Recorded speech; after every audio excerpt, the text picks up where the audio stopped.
Hey, so I forgot to do a video for Friday, and now I can't remember what my lesson was for that day. So I think I'm just going to come up with a positive idea for therapists and just for, yeah, anyone wanting to get involved in the field, considering it as a career. So in therapy, the movement or the philosophy has shifted towards what we call evidence-based practices, and these are modalities that people have come up with, and then they study them with specific populations, and they found them to be effective under certain conditions with certain populations, and therefore they have titled them, kind of brand packaged them, if you will, branded them, and then they kind of sell them to us therapists to utilize in our treatments.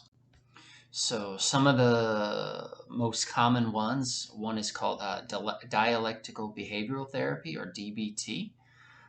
That one has been found to help folks with borderline personality disorder, as well as bipolar disorder, the mania phases, and people who struggle with suicidal ideation, homicidal ideation.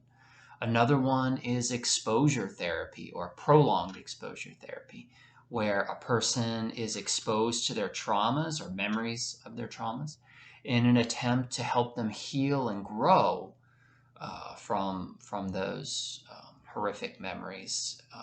And they're set up in specific sessions, more or less, where you will meet certain criteria during those sessions. And it's really, it's almost like automated, if you will, and kind of depressing in a way where therapy is moving more and more towards a robot rather than a therapist, because a therapist is able to say, maybe this patient isn't really ready for this session. We need to pause, rewind, or we need to fast forward. So the human element, unfortunately, is getting a little lost. And I think that's unfortunate. But I think there's a balance and a middle ground. That's the positive.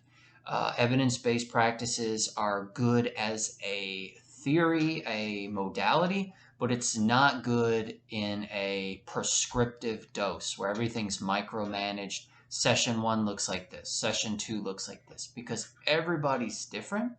So you have to tailor each session, each treatment for each patient differently. So that's where I think they're falling short. But overall, I think it's a good thing. And I think we need more diverse evidence-based practices, more training on them. But we need to not be so strict on the implementation. Recognizing that it is not a one size fits all. There's different cognitive levels. People are at different places in their functioning based off their mental illness.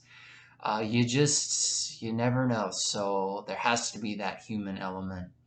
So thank you so much for watching today's video. Hope you liked it. Have a blessed day.